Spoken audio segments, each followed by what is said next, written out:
Uso splash! The reign is over! Who the hell? What the hell?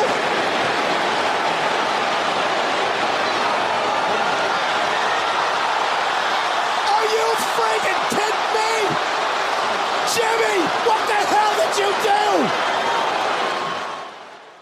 Hello, everyone. Welcome back to a brand new episode of the Couch Potato Podcast.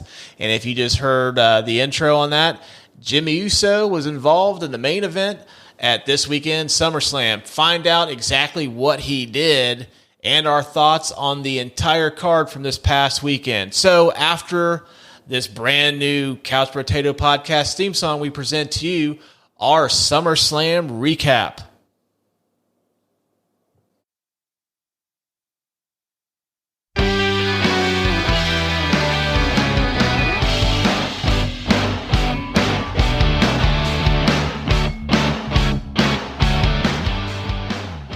What's going on, everybody? It's a brand new episode of the Couch Potato Podcast. Thanks to the fine folks over at Rhodes Microphones. I just found out 20 minutes before recording this episode, they have a preloaded song that you can use, so I might make that the official Couch Potato Podcast theme song. Let me know what you think. I'll give you the best ways to let me know here at the end of the show. Thanks a lot, Rhodes, providing awesome equipment here for us to use. We use the Rhodes Pod mics and the Rhodes Procaster. Awesome stuff. Makes us sound better than the show actually is. So, Rhodes, you want to send me some free swag? I'm always open for free stuff. But enough of that. Today's episode, we are talking about WWE Summerslam. The big premium live event happened this past Saturday night. And the big story coming out of that event is your tribal chief Roman Reigns is still your undisputed WWE Universal Heavyweight Champion by defeating his cousin Jay in a pretty good match. Started out a little slow, started picking up some steam towards the end. However, the big story out of that match is the way that it went down. For those of you that watched, you know the outcome. But for those of you that haven't checked it out yet or just want to find out our thoughts on it, Jay hits the Uso splash. Referee counts 1, 2 as he gets ready to hit 3. A arm comes out, pulls Jay off of Roman. Come to find out, I guess we'll call him the assailant because he ends up super kicking. Jay pulls his hood down, pulls a mask from over his face, reveals himself to be Jimmy Uso, Jay's brother. Kicks Jimmy, throws him back in the ring. Of course, Roman takes care of business. Roman walks out as the champion, and that's how they end that. So, I don't know. I kind of liked it watching it last night, but having 24 hours to sit back and kind of digest it, I'm kind of baffled by why they pulled the trigger on this. It was just a month ago. Jay basically turned his back on Roman to side with his brother, which his brother was kind of the whole catalyst for the bloodline just imploding. And now, is he back with Roman? Is he working by himself and he just wanted to make sure that his brother couldn't be the one that defeats Roman? I don't know where this is going. It's a bit puzzling. I do have faith in Triple H and the WWE creative team. They have not led us astray so far with this. Everything's been a home run except for tonight. I'd maybe call this a double, or as Marty Brennaman used to describe a Dave Parker double, he would just call it a long single. So I don't know where this is heading. I hope that there's some good, but it's obvious that the program that's going to be carrying us into the next big WWE show, which is Survivor Series in November, is going to be probably Jimmy and Jay's feud. We do have Payback coming up in September. I'd imagine it's going to be headlined by the Usos battling each other one-on-one, and it looks like, too, Solo might be turning his back on Roman as well. He was a little apprehensive in some stuff last night. Really didn't help him towards the end. So I don't know if Solo is going to play into the brothers' feud or what's going on with this. Maybe we end up getting something where it's Jimmy and Roman versus Jay and Solo. I don't know. Maybe the end game is Solo comes out the big star of this, and he's the one that takes Roman out. I don't know, but I don't expect to see Roman too much on TV over the next couple months. He had a pretty busy summer. He was on TV a lot more than I thought. Worked a lot of shows I didn't expect him to, including he worked a house show here probably about an hour from my hometown, which I was fortunate enough to go check out, and that was super cool seeing him in that environment. First time I'd ever got to see heel Roman Reigns. So I relished every opportunity I could, and I definitely headed down there to check that out. Super cool. But yeah, I think Jay and Jimmy, their battle is going to be the primary story, and at least on the SmackDown side for the next couple of months. But yeah, it was a bit of puzzling booking on that, on why they did that. So we'll see where that's going. Like I said, Triple H and his team have earned enough cachet, at least in my book and probably in the book of many WWE fans out there, that they're going to wait and see how this unfolds. I have faith it's going to turn out good, but this is a rare misstep in that bloodline story. So I don't know. We'll see. Show kicked off. Ricochet and Logan Paul. Really great opening match. Got a lot of high spots. I will go on record as saying that watching Logan Paul wrestle, he looks like somebody that has been doing this for 20 plus years. Looks like an absolute natural, and I don't think we will see a celebrity transition from the outside world into professional wrestling any better than Logan Paul has. He's got everything down. He is a great heel. People love to boo him. He's got that part of it down. He looks very fluid and natural in his ring work. He throws a working punch better than Shane McMahon ever did. Which I was just watching that last night. I was like, geez, he throws those much better than Shane ever did. But yeah, great opening match. Great to see Ricochet featured on a big show. I don't understand why he's not on the premium live events more. He kind of has that Rey Mysterio factor where you see a lot of cool stuff that can really pop the crowd. And I don't understand why they don't utilize that more. Great worker. So I hope that this is the beginning of a nice run for Ricochet. I think he deserves better than what he's gotten so far in his WWE run. Plus, kudos to Samantha Irwin. She looked very disgusted by the outcome of that match, but she maintained her professionalism and announced Logan Paul defeated her fiance Ricochet, which I don't know if a lot of you knew that or not, but yeah, Samantha and Ricochet are set to be married sometime here, and she looked very disgusted by that. So yeah, kudos to her. And I don't know if I've said this on the show, but I think she's the best ring announcer WWE's had since the Fink. Like, she really brings out the big fight feel in these matches, and she's probably on par with Bruce Buffer right now. I mean, she's fantastic. Love her to pieces as a ring announcer. Second match of the night was Cody versus Brock Lesnar, concluding their 3-match trilogy. I will say this is easily the best of the 3 matches they've done. It told a nice story. It started out early, Brock just beating the ever-living shit out of Cody, and Cody just not giving up. And Cody manages to gut it out and then turns it on towards the end and wins. And a very unexpected move after the conclusion of the match. Brock giving Cody the handshake and then the hug, a sign of respect. Not sure exactly what that meant, but for any of you that watch the post-event press conferences that the WWE has, which I will say are absolutely awful. They come off as very scripted and just not very good. I usually stick around to watch them just to hear Cody, who seems to be very natural at those and seems to be, I guess, be above what they're doing, and it kind of makes them feel a little bit more legitimate. And then, of course, I listen to Triple H to kind of get the financials and stuff for the event. So, but yeah, those press conferences are usually pretty bad, but Triple H did say that was very unexpected. Didn't expect that to happen. It wasn't planned out ahead of time. So it was kind of cool to see.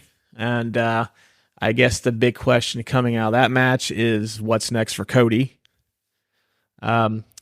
He did mention in his portion of the press conference that his goal is to get back to where he was last year to finish the story, which he never come out and said it, but people that have followed the WWE over the last year know exactly what that means. It means he wants to get back to headline WrestleMania to win the WWE Championship, the belt his dad ever won, and I think he wants to do it against Roman because I know there's unfinished business there. So I think that's the end game, is to get the rematch at 40. So I'm pretty much certain at this point that Roman's going to be the champion up until 40. So I wouldn't expect him to be losing it now. So, but in the meantime, I don't know.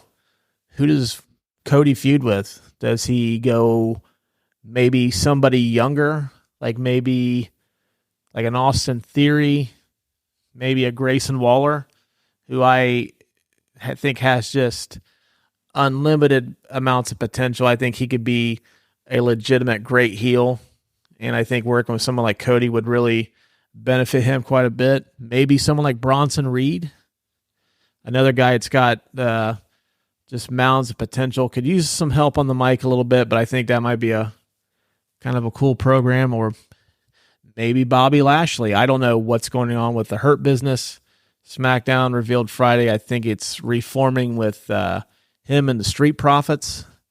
I don't know if that's going to be a heel faction, a babyface faction. I don't know. But I'm curious to see where they go with Cody. If you guys want to chime in, I'm kind of curious to hear your thoughts too.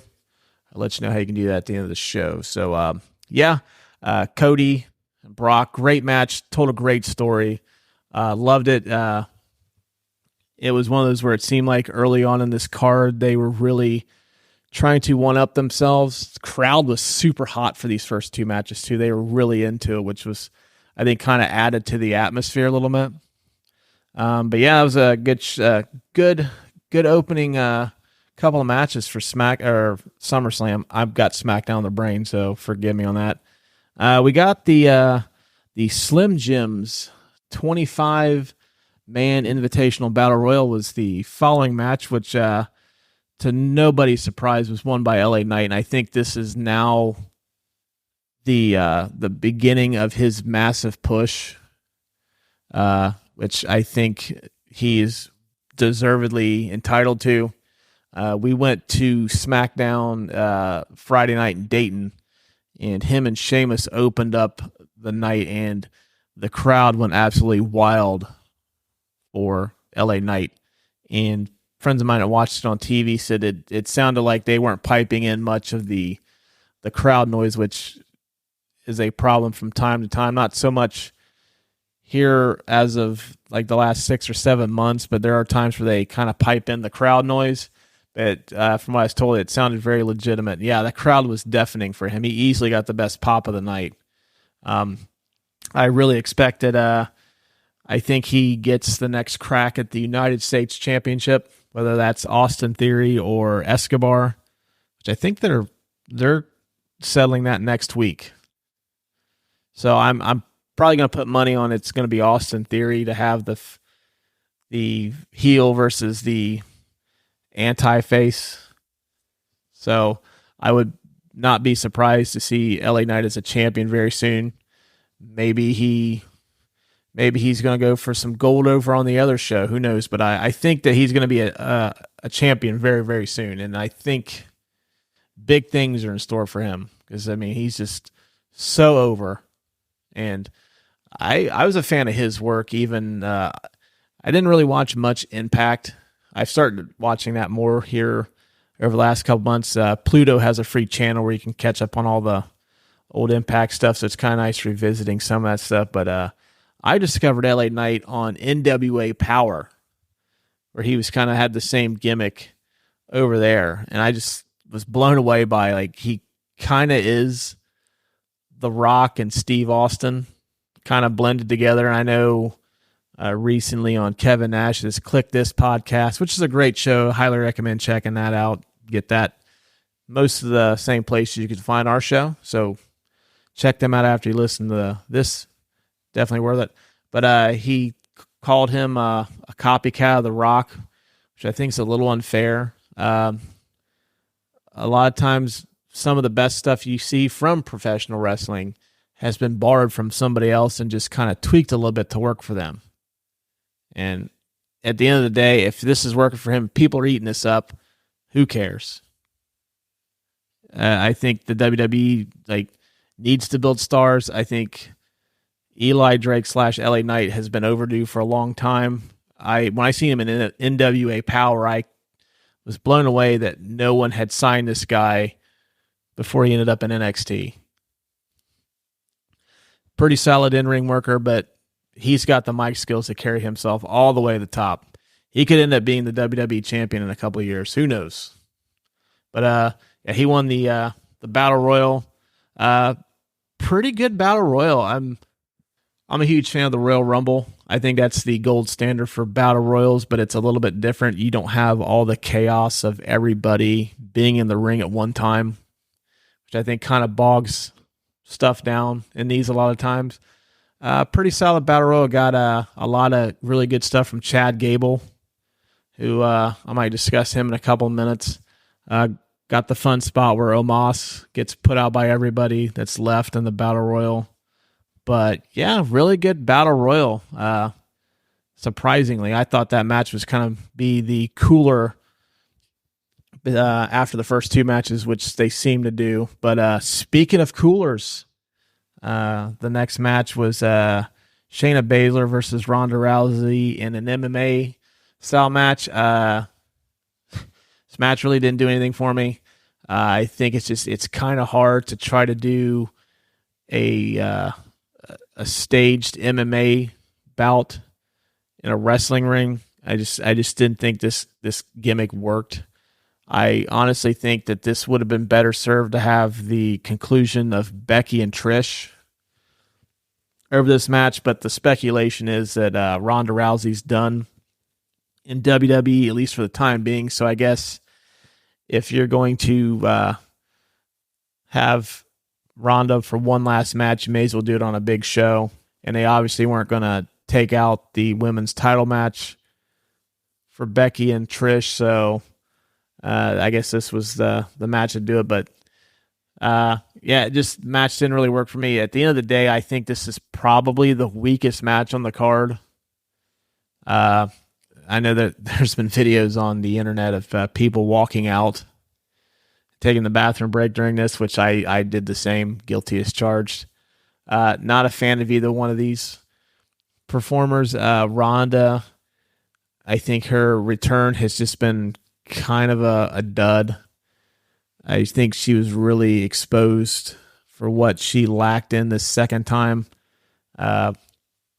First time she was able to pretty much get around that by working with, she got to work with Charlotte and Becky and, pretty much solid hands in the ring, and just this return just really fell flat. And then the heel turn, and then Shayna, I think if they built her back up right, could be pretty good, but I think we're past the point of no return for that too. They kind of botched her after I think she was the pandemic, the 2020 WrestleMania where she fought Becky and lost, and then Becky gives up the belt short time later because she's pregnant. So I think after that, I think her character was kind of done. But hopefully they do something to kind of rehabilitate her. I don't know. We will see. Next was Gunther and Drew McIntyre. I was looking forward to this match. I thought this had the potential to be the match of the night. Didn't quite get there, but still really good. These two guys work well together. Pretty much did what I was going to do. It was just two massive guys beating the shit out of each other. Drew was also in that same spot he was in back at Clash at the Castle, where he had the momentum and he was like the one believable guy that you would think would end a lengthy title reign, and he kind of fell short. And I don't know if this is just they wanted to get Gunther to that mark where he passes the honky tonk man, which he is, I think they said on the show last night. He's like 32 days away from Honky Tonk Man's record for the longest Intercontinental title reign. So I don't know if they were just they wanted him to get to that point, or if this is a situation where they didn't want to put a belt on Drew because there's rumors that Drew McIntyre's contract's up and he's not entirely happy, and there's a chance he may leave WWE when that's up. So I don't know if that had anything to do with it, but still a great match. We were also left with the question afterward, if Drew is not the guy to take away the Intercontinental title from Gunther, then who is? There could be the potential that Drew gets his rematch at Payback and wins. And I thought about this morning, and I remember they did some kind of 5-minute challenge with Gunther a while back, and Chad Gable was able to last the entire 5 minutes with him. And Alpha Academy and Chad Gable especially have been on quite a run lately. They have been very entertaining. Gable's always fantastic in the ring. You have a ready-made matchup of David versus Goliath. You have the smaller in stature Chad Gable versus Gunther. The crowd's obviously behind Alpha Academy. Is Chad Gable the one to take the belt away from Gunther? I mean, I don't know if that devalues Gunther at all. Or what? Because I personally think Gunther is pretty much ready to be a world title contender and kind of in the main event going forward. I think he's that good. Like, I personally think that he's going to be the guy that takes Rollins' world title, which we'll get to him in a second. I think he should be up in the main event scene. But unless they continue this McIntyre feud, I don't know where else Gunther goes. So maybe something with Gable. Even if Gable doesn't take the belt from him right away, I mean, I think it'd be a good short-term program until they get to the next guy, which, I mean, that could be someone like Bobby Lashley, if Lashley's going to stay as a babyface. Could be an interesting program. I don't know. We'll see. I don't really have a lot of answers for where these guys are going. They're kind of in this rut right now, and I think a lot of it's tied up to the fact that just certain guys are just not available right now, or they're already in programs, or what. So, I mean, I think Chad Gable would be an interesting program for Gunther, at least for the next couple of months, unless they stretch him and Drew out a little bit, which I'm okay with. Those guys have not had a bad confrontation yet. So I would be okay with another Drew versus Gunther match, and maybe they do it for Payback, which I think by the time Payback rolls around, Gunther would have surpassed Honky Tonk Man. So maybe that's when they pull the trigger and they get the belt off Gunther, which I think if they do that, that frees up Gunther for a program with Cody. And I think that could carry Cody into Royal Rumble season. Just a little food for thought. I don't know. Maybe I'm just spitballing a bit. I don't know. Maybe I'm totally out of line. But hey, just let me know. Shoot me a message later and let me know. The next match I felt was the match of the night. This was a fantastic match. It was Seth Rollins defending his world heavyweight title against Finn Balor. A lot of story in this one. They alluded to, which for those of you that may or may not remember, the inaugural Universal Championship match took place at SummerSlam between Seth and Finn Balor, which Finn Balor did win, but in the process he got injured during the match, and he was never able to have a title reign with that. And I think that he has never fully recovered from that up until recently. I think his stuff with Judgment Day has been really good, but he never really gained a lot of that momentum back after that. But this was a great matchup. Eventually you got the Judgment Day involved. Damian Priest, which I thought for sure was going to cash in his Money in the Bank briefcase. He didn't in this, but the briefcase was used, and it ended up costing Finn the match.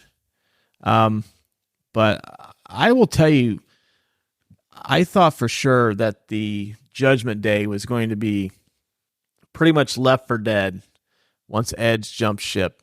And they have been some of the most reliable talent on the Raw side since easily since the stuff with Edge started. I mean, they've been able to showcase each member individually, so they've all had their opportunity to shine. Obviously, Dominic Mysterio is pretty much in a dead sprint with Don Callis for the most hated man in professional wrestling. I don't know who gets more heat right now. I'd say maybe Don Callis, because Don Callis was actually assaulted by a fan in Mexico a few weeks ago. It hasn't happened to Dominic yet. But Dominic gets so much heat that there's times where he has to stop talking because he can't talk over the crowd. That's when you've made it. And of course, she's a heel, but everyone loves Rhea. Damian Priest has been arguably one of the MVPs of WWE programming for the last year. He's been spot on. But of course, anybody that followed him when he was in the Indies knows he's a great hand. And of course, Finn just needed an opportunity. I don't know where this goes from them with Judgment Day, whether this starts the split between them. I guess we'll find out more tomorrow, whether Finn gets kicked out of the group. As far as Seth Rollins goes, plenty of challengers waiting for him. I don't know if they start something with Damian Priest or if that's something that's always in the back, the background that, he can always cash in that at any time. But there's plenty of people for Seth to go through. So we'll see where that goes. But yeah, Seth Rollins, I think in terms of just as good of a worker, I think he's the WWE's version of Kenny Omega. Like, just always reliable. You always know it's never going to be a 5-star classic all the time, but you always know when you put Seth Rollins in the ring, you're going to get something good out of it. I don't think he's quite there yet on Kenny Omega's level in terms of like being able to put on these 5-star classics. But yeah, I mean, when you see Seth Rollins on the card, you're always going to get a good match out of it at least. You're not walking home disappointed. So, looking forward to Monday Night Raw, seeing where that leads. Who knows? For the first time in a while, though, SummerSlam's kind of left me clueless on where we're going with some of these feuds, so I apologize.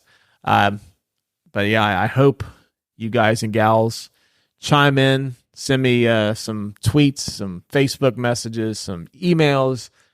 Let me know your thoughts. I really want to hear what you guys have to say. And I could be completely off, and maybe one of you guys just like, oh, maybe Seth goes against, Grayson Waller. That'd be a cool matchup. Or maybe Edge turns heel, which I don't think makes any sense, but I'd love to hear from you. And then they just keep on coming. Like, the crowd, though, I started noticing at this point, starts to get a little worn out because I think that the matches have been so good that they don't have time to cool off. They don't have that time to take a breath. I mean, we talked about the main event up in at the beginning of the show, so we won't really go over that. But the last match to go over is the women's triple threat match. It was Asuka, Charlotte, and Bianca Belair for the women's championship. Great match as well. We got a Money to Bank cash in, which I was kind of expecting, but Asuka, Charlotte, and Bianca, they were just beating the shit out of each other. And there was a spot in this where Bianca hits it looked like her knee on the steel steps, and I thought it was legit. But then Lucas, in his infinite wisdom, pointed out that they kept the camera on her, which meant that it could be a work, which I never really put two and two together. at the time, but they carry her out, and then she comes back in and then does this. And it looked like it hurt like hell. It had to have, but she manages to climb the rope, and Charlotte has Asuka in a figure eight, and she does a frog splash onto Charlotte while she's got the figure eight on Asuka. But yeah, it was a really good match. And then Bianca manages to I think she pins Asuka, wins the title, and then in the midst of celebrating, you hear Damage Control's music. Kind of popped a little bit for Bayley just cleaning house with the briefcase. She took out Charlotte and Asuka with it. Which I thought was kind of funny. Io Sky is your new WWE Raw Women's Champion. Deservedly so. She's always been a fantastic worker. Plus, it just opens up a fresh face in that division. It seems like for quite a while they've been rotating between essentially Becky, Bayley, Charlotte, Bianca, and that's been about it. And Rhea. I can't believe I forgot about Rhea, but it's been those five, and then there's been kind of a tail off after that.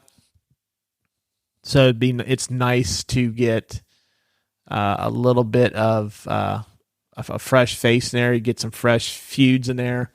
And we all know this is leading to the inevitable Io Sky face turn. And she's going to feud with Bayley because Bayley's obviously going to be jealous that her teammate is the champion and she's not. So that's going to lead to that match. So yeah, a lot of cool new women's matches in that. And but I tell you, a couple things like Asuka. It just seems like they don't trust her enough to be the champion for more than a couple months. I've never understood that. That's why I didn't put her in that class with the rest of them. I think in the tier of the women's division in WWE, I think she's in a tier by herself right under those aforementioned women. Not quite elite, but she's better than the women behind her. But just never really seems to maintain a championship for very long. And Bianca, I don't know, SummerSlam just doesn't seem to be her event. Between what happened to her with Becky at what was that 21, and then she gets interrupted by Damage Control at 22, and then now this year she's the champion again for like 15 seconds. But yeah, then the last match of the night was the Roman versus Jay, which I kind of went into at the beginning of the show. But man, SummerSlam was a fantastic event. I think outside of the Ronda versus Shayna Baszler match, there was not anything below like a 3-star out of 4 match in this. I mean, they really brought it. And it seems like the WWE seems to step their game up in these bigger like stadium shows. They really just seem to be on another level than anything they do outside of the stadium. So I'm expecting Payback to be a little bit disappointing. It's just how it goes. It's like they come off these awesome stadium shows and then they kind of have a letdown a little bit. But SummerSlam, I'm not going to say it's one of the greatest of all time, but it was a very fun way to spend 4 hours. But I think if they do anything next time, maybe space it out a little bit so the crowd has a chance to kind of come down a little bit. I think going to that Seth and Finn match, they started really losing some steam because crowd started out super hot. But they just never had a chance to come down. It's just like every performer in that match just did not want to be topped by the previous matches. So they brought everything they had, and it was, a great event. Great event. So hope you guys enjoyed it as much as I did. Couple quick things before we let you go. I know there was some stories that broke. Big E gave some news on his neck. Sounds like everything's good to go with his neck, but he may not be able to wrestle again, which is very, very unfortunate. One of the things I was always super upset about is they never really gave him an opportunity to shine as the champion. I thought he kind of got hosed to set up essentially Brock and Roman at WrestleMania. I think he really got dicked over and all that.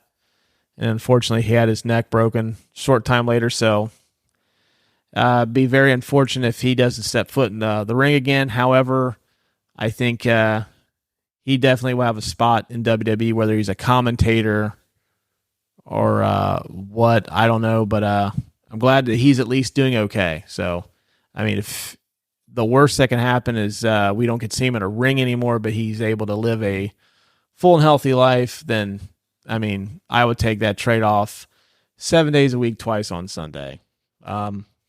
They also reshuffled the announced teams. It looks like Michael Cole is going to be pulling double duty starting tomorrow. He and Wade Barrett are going to Monday Night Raw. So they're going to be the Monday Night Raw team. And then Fridays on SmackDown is Michael Cole, Corey Graves, and what's the guy's name that's on Monday Night Raw? Kevin Patrick. I think he's the play-by-play guy. I don't really know because I don't think he's very good. I find him Kevin Patrick. Never been a big fan of his on the stick. So I don't know. I mentioned to Lucas last night, maybe that Kevin Patrick is kind of the placeholder, and once college football season ends, maybe this is the opening for Pat McAfee to make his return, which I will say that I do miss Pat McAfee on WWE programming quite a bit. It really felt like a wrestling fan.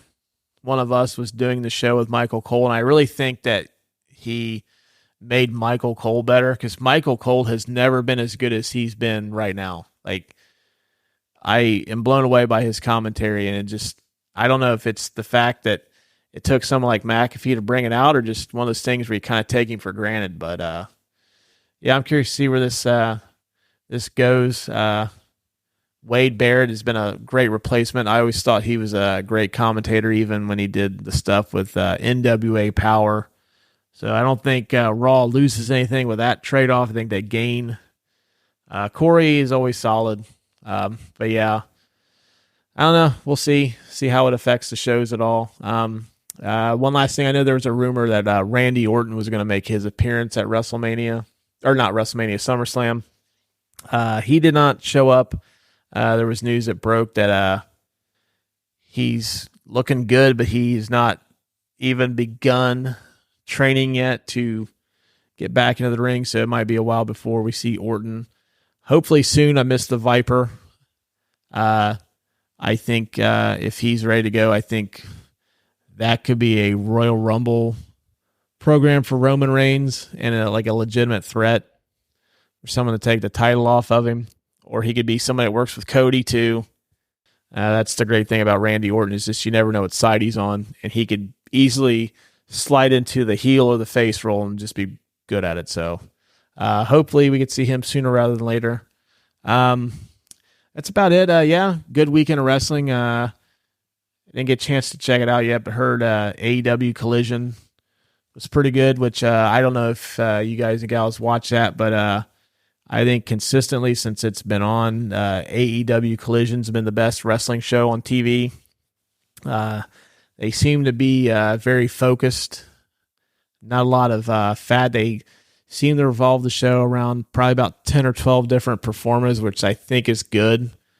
Because I know AEW Dynamite was starting to get a little bloated with all the talent they had that wasn't getting used. So, yeah, if you DVR it, I mean, you don't have to watch it Saturday nights. I know I sure don't, but definitely check it out. They headlined their event last night with CM Punk versus Ricky Starks for Punk's Real World Championship. Read that match is pretty good. Ricky Starks, great to see he's finally being utilized as a main event talent.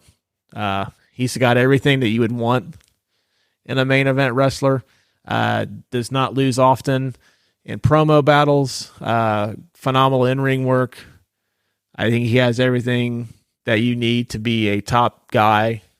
And I think working with somebody like Punk is only going to elevate him to be one of the top guys in AEW. So that's good to see. Matter of fact, as soon as I wrap this up, I will be checking that out. So a little bit shorter episode than normal. I don't want to ramble on too long. Don't like doing these episodes too often by myself, but hope you guys and gals enjoy it. I'm feeling a little frisky this week, so this is not the only episode you guys and gals are going to get this week. Producer Adam and I are going to get together later in the week and do an old classic movie episode. We're going to pick something here, something that's got an anniversary this year, so probably something from, let's see, we got 93, 98, 2003, 2013, somewhere in there, but we're going to let you guys and gals vote on it. So be sure to follow us on Twitter at couchbrotatopodcast. I'll have a poll question up for you guys and gals to vote on, and the winner of that, we will do that movie. So be sure to give us a follow on there. Yeah, follow us on Twitter or X or whatever the fuck it's called this week. We're on Instagram. We're on Facebook. We're on Threads. We do a little bit on TikTok. I know I keep saying I need to do more. Check out the show description to get the links. Follow us on those. Get all kinds of show updates. Interact with us too. I'd love to hear from you guys. Let us know what, your thoughts on the episodes, what we could do better. Let us know if we suck. I'm open to critiques. Please just give us your feedback. Talk to us. We want to hear from you. Want to make this a big community. Love to hear from you guys. Shoot us an email at couchbrotatopodcast@gmail.com. If you like what we're doing on the show, please feel free, and we would love it if you would write us a 5-star review on Apple Podcasts or just drop us a 5-star rating on Spotify. That helps us get discovered. So if there's somebody out there who says, hey, I want to listen to a guy rattle on for about 41 minutes about SummerSlam. Boom. You'll just type in guy rambling about SummerSlam, and the more reviews we get, the more likely they are to find our show. So would appreciate it if you guys and gals would do that. So that is the Couch Potato Podcast for this week. Well, no, technically it's not for this week. We got another episode coming up. So, yeah, be sure to follow us on our socials so you get the drop date on the episode we're going to put out later this week, and also give you all an opportunity to vote on what you want to hear us do. So, until next time, we will talk to you guys and gals later.